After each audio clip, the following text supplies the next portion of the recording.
नमस्कार दोस्तों, मैं राहुल आप सभी लोगों का मंथन क्लासेस यूट्यूब चैनल पर स्वागत करता हूं। आज हम लोग 15 जुलाई 2020 से संबंधित विभिन्न घटनाओं को देखेंगे। इन घटनाओं में प्रमुख घटनाएं हैं प्रधानमंत्री स्ट्रीट वेंडर्स आत्मनिर्भर निधि के बारे में जानेंगे। इसके पश्चात हम लोग शुद्ध यूवी सैनिटाइजिंग डिवाइस के विषय में जानकारी प्राप्त करेंगे। इसके पश्चात चाबहार जाहेदान रेल परियोजना, जिससे कि इस रेल परियोजना से भारत को बाहर निकालने की खबर मीडिया में सुर्खियां बनी रही, इसके विषय में जानकारी प्राप्त करेंगे। इसके पश्चात आंध्र प्रदेश में फसलों का ऑनलाइन पंजीकरण के संबंध में जानकारी प्राप्त करेंगे कि आखिर यह क्या है और कैसे कार्य कर रहा है। इसके पश्चात नेट ग्रिड एवं पुलिस स्टेशनों का डेटाबेस एक्सेस लिंक से संबंधित खबर है, इसकी जानकारी प्राप्त करेंगे। इसके पश्चात वनडे एग्जाम्स के लिए हमारा करंट अफेयर्स वन लाइनर के रूप में देखेंगे। प्रथम घटना या खबर है कि प्रधानमंत्री स्ट्रीट वेंडर्स आत्मनिधि पीएम स्वनिधि परियोजना, इससे संबंधित खबर है कि मध्य प्रदेश प्रधानमंत्री स्ट्रीट वेंडर्स आत्मनिर्भर निधि के कार्यान्वयन में शीर्ष स्थान पर है। इसके पश्चात इसकी घोषणा कहाँ हुई, तो घोषणा मध्य प्रदेश के मुख्यमंत्री शिवराज सिंह चौहान के द्वारा राज्य में स्ट्रीट वेंडर्स को वीडियो कॉन्फ्रेंसिंग के माध्यम से 12 जुलाई 2020 को संबोधित करते हुए बताया गया। यहाँ आपसे प्रश्न पूछा जा सकता है कि प्रधानमंत्री स्ट्रीट वेंडर्स आत्मनिर्भर निधि में शीर्ष स्थान प्राप्त करने वाला कौन सा राज्य है, तो उसका सही उत्तर होगा मध्य प्रदेश। इसके पश्चात हम लोग प्रधानमंत्री स्ट्रीट वेंडर्स आत्मनिर्भर निधि के विषय में थोड़ी जानकारी प्राप्त करेंगे। इसकी घोषणा कब हुई थी, तो वित्त मंत्री निर्मला सीतारमण के द्वारा आत्मनिर्भर भारत अभियान के पैकेज के दौरान ही प्रधानमंत्री स्ट्रीट वेंडर्स आत्मनिर्भर निधि की घोषणा की गई थी। यह योजना किस प्रकार का है, तो यह क्रेडिट सुविधा प्रदान करने वाली एक योजना है। इसके द्वारा योजना के द्वारा शहरी और ग्रामीण इलाकों में स्ट्रीट वेंडर्स को अपनी आजीविका को फिर से शुरू करने के लिए वित्तीय सुविधा प्रदान की जाएगी। यह वित्तीय सुविधा कैसी होगी, तो क्रेडिट या ऋण के रूप में। इसके पश्चात है कि ऋण राशि इस योजना के अंतर्गत 10,000 रुपये का ऋण शहरी या ग्रामीण स्ट्रीट वेंडर्स प्राप्त कर सकते हैं। इसके पश्चात है ऋण वापसी, तो ऋण वापसी कब होगी, तो 1 वर्ष के भीतर मासिक किस्तों के रूप में स्ट्रीट वेंडर्स इस ऋण को वापस जमा कर सकते हैं। इसके पश्चात घटना है शुद्ध यूवी सैनिटाइजिंग डिवाइस के विषय में। इसके विषय में प्रमुख बिंदु है कि इसका विकास किसके द्वारा किया गया था, तो आईआईटी कानपुर के द्वारा किया गया था। किस प्रकार कार्य करता है ये, तो यह अल्ट्रा वायलेट सैनिटाइजिंग कीटाणु शोधन उत्पाद है, यानी कीटाणुओं को हटाने में या कीटाणुओं को साफ करने में यह अल्ट्रा वायलेट या परावैंगनी किरणों का प्रयोग करता है। स्मार्टफोन संचालित होगा यह उपकरण 15 मिनट में 10 गुना 10 वर्ग फुट के कमरे को कीटाणु रहित करने में सक्षम है। इसका उपयोग कहाँ पे किया जा सकता है, तो अत्यधिक प्रवण स्थानों, होटल, अस्पताल, मॉल, कार्यालय और स्कूलों में इसका प्रयोग किया जा सकता है। अब यहाँ एक प्रमुख तथ्य है, अभी हाल में ही WHO के द्वारा बताया गया था कि कोरोना वायरस एयरबॉर्न होने की संभावना है। तो अगर किसी भी कमरे में अगर कोई कोविड पेशेंट या कोरोना पेशेंट आता है और उसके द्वारा उस कमरे के हवा में कोरोना वायरस फैलता है, तो यह उपकरण उस कोरोना वायरस को वहाँ से साफ करेगा, जिससे कि इन्फेक्शन का विस्तार और ना हो सके। अब हम लोग यूवी सैनिटाइजेशन के विषय में थोड़ी चर्चा करेंगे। आखिर यह किस प्रकार से कार्य करता है और किस किस पर कार्य करता है, तो यह सूक्ष्म जीवों या दवा प्रतिरोधी बैक्टीरिया, वैसे बैक्टीरिया जिस पर किसी दवाई का काम नहीं करता हो या कोई भी दवा उस बैक्टीरिया को मारने में सक्षम न हो, तो उस पर अल्ट्रा वायलेट सी का उपयोग किया जाता है। अल्ट्रा वायलेट सी मनुष्य के त्वचा और आँखों के लिए खतरनाक होता है। याद रखिएगा, यह साइंस से प्रश्न पूछा जा सकता है कि निम्नलिखित में से कौन सी किरण मनुष्य के त्वचा और आँखों के लिए हानिकारक होती है। Ultraviolet A, ultraviolet V, ultraviolet C.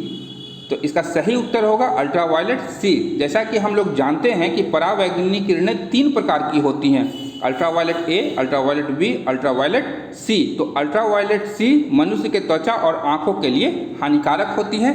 तो अल्ट्रावायलेट ए और अल्ट्रावायलेट वी सनबर्न और समय से पहले बूढ़ा होने के कारण बनते हैं। शुद्ध सैनिटाइजर में इस्तेमाल किया गया यूवीसी जो है अल्ट्रावायलेट सी या परावैंगनी सी, वह मानव निर्मित है। यह एक प्रमुख विशेषता है। इसके पश्चात हम लोग देखेंगे चाबहार जाहेदान रेल परियोजना। परंतु चाबहार जाहेदान रेल परियोजना की खबर जानने से पूर्व हम एक इसका बेसिक कॉन्सेप्ट समझते हैं कि आखिर यह परियोजना क्या है। चाबहार जाहेदान रेल परियोजना जो है भारत के कांडला या गुजरात पोर्ट से सीधा गल्फ ऑफ ओमान में स्थित चाबहार से भारत को जोड़ता है। अब चाबहार जो है भारत को मध्य एशिया और रूस के साथ में कनेक्टिविटी प्रदान करने के लिए एक बहुत ही महत्वपूर्ण पोर्ट है तथा यह परियोजना मध्य एशिया से भारत को जोड़ने की एक महत्वपूर्ण परियोजना है। इसके अंतर्गत चाबहार से जाहेदान और जाहेदान से जारांज एक रेल रोड लिंक बनाया जा रहा है, जिसके द्वारा काबुल से चाबहार को जोड़ा जाएगा और काबुल से फिर ऊपर मध्य एशिया होते हुए रूस के सेंट पीटर्सबर्ग तक भारत का अंतर्राष्ट्रीय उत्तर दक्षिण गलियारा INSTC से यह जुड़ेगा। तो भारत को कनेक्टिविटी प्रदान करने के लिए यह एक महत्वपूर्ण परियोजना है। खबर आई है कि चाबहार जाहेदान रेल लिंक परियोजना से भारत को निकाल दिया गया है, परंतु जब मैं यह वीडियो बना रहा हूँ इस समय ईरान की सरकार ने ऐसे किसी भी निर्णय को अस्वीकार किया है कि हमने अभी भारत को चाबहार जाहेदान रेल परियोजना से निकाला है। अब समझते हैं कि आखिर यह विवाद क्यों हुआ था। तो यह ईरान सरकार ने चाबहार पोर्ट जाहेदान रेल परियोजना रेलवे लाइन है और भारत को छोड़ने का फैसला किया, जैसा कि मैंने पूर्व में ही आपको बताया था। कारण क्या बताया गया, तो भारत से फंड की देरी हुई। पूरा करने की संभावित तिथि इसे कब है, तो मार्च 2022 तक इसे पूरा कर लिया जाएगा। इसकी लागत कितनी होगी, तो 400 मिलियन अमेरिकी डॉलर। अब यह 400 मिलियन अमेरिकी डॉलर ईरान अपने वित्तीय फंड से वहाँ पे निवेश करने की प्रक्रिया शुरू कर चुका है। कहाँ से करेगा, तो ईरानी राष्ट्रीय विकास कोष से इस पैसे को निकाला जाएगा।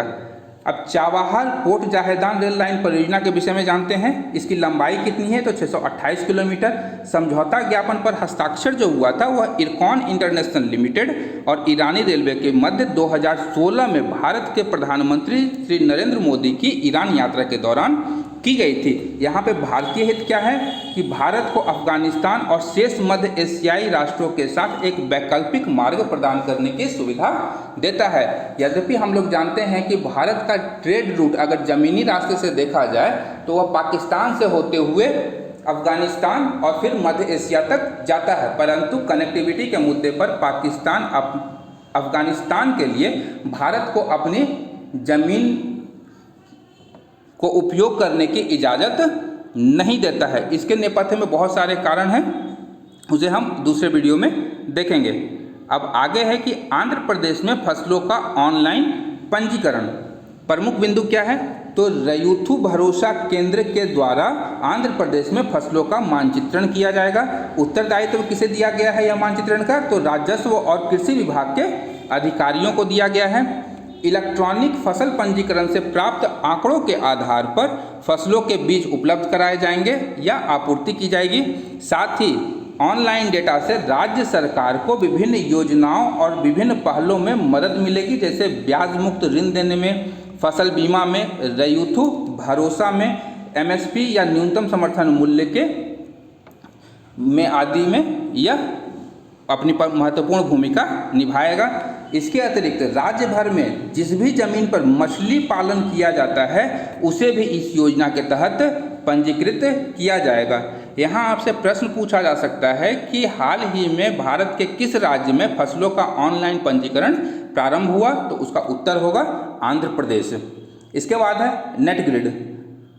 नेट ग्रिड जानते हैं, नेट ग्रिड के विषय में यहाँ पे थोड़ी चर्चा करेंगे कि आखिर नेट ग्रिड क्या है और यह किस प्रकार से काम करता है।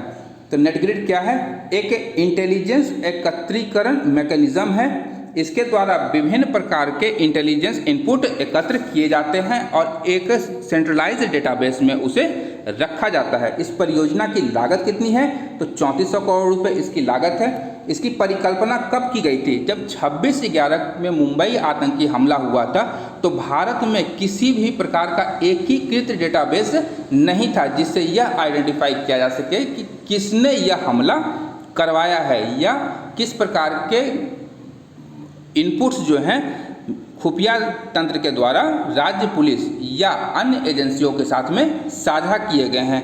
इनमें एकीकरण या समानता के अभाव के कारण यह घटना घटित हुई थी। इसके पश्चात है कि नेट ग्रिड में क्या क्या रखा जाएगा। तो भारत में कौन आ रहा है और कौन भारत से हवाई यात्रा के द्वारा या जमीनी मार्ग के द्वारा या समुद्री मार्ग के द्वारा कौन आ रहा है, कौन जा रहा है, विदेशी नागरिकों के विषय में या कोई भी भारतीय नागरिक हैं उसके विषय में जानकारी रखी जाएगी। आप हवाई यात्रा करते हैं तो उसकी जानकारी भी रखी जाएगी। क्रेडिट कार्ड से खरीदारी करते हैं, अगर सस्पिशियस क्रेडिट कार्ड से अगर कोई खरीदारी करता है तो उसकी जानकारी एक एकीकृत डेटाबेस में रखी जाएगी। बैंकिंग तथा वित्तीय लेन देन, करदाता, दूरसंचार और ट्रेन यात्रियों से संबंधित डेटा को एकत्रित कर उसे देश में एक जगह एक सर्वर में रखा जाएगा ताकि ज़रूरत पड़ने पर विभिन्न एजेंसियां उपयोग के अनुसार उसे एक्सेस कर सकें या उसे प्राप्त कर सकें। डेटा रिकवरी केंद्र इसका कहाँ होगा? तो बेंगलुरु में। यह एक प्रश्न आपसे पूछा जा सकता है कि नेट ग्रिड का डेटा रिकवरी सेंटर कहाँ स्थित है, तो उसका उत्तर होगा बेंगलुरु में। इसका मुख्यालय कहाँ होगा नेट ग्रिड का? तो वह दिल्ली में होगा। यह भी एक प्रश्न बनता है कि नेट ग्रिड का मुख्यालय कहाँ है, तो दिल्ली में है।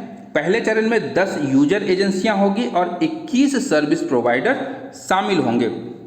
अब आगे देखते हैं कि नेट ग्रिड एवं पुलिस स्टेशनों का डेटाबेस एक्सेस लिंक किस प्रकार से होगा, कितने पुलिस स्टेशनों का एक साथ लिंक स्थापित किया गया है, कब से यह कार्य करेगा तथा कौन कौन सी एजेंसियां इसके डेटा को एक्सेस कर सकती है। तो प्रमुख बिंदु है देश भर के 14,000 पुलिस स्टेशनों का डेटा एक साथ एकीकृत रूप में एक सेंट्रलाइज सर्वर में रखा जाएगा। वर्ष 2020 के अंत तक इसके प्रारंभ होने की उम्मीद है।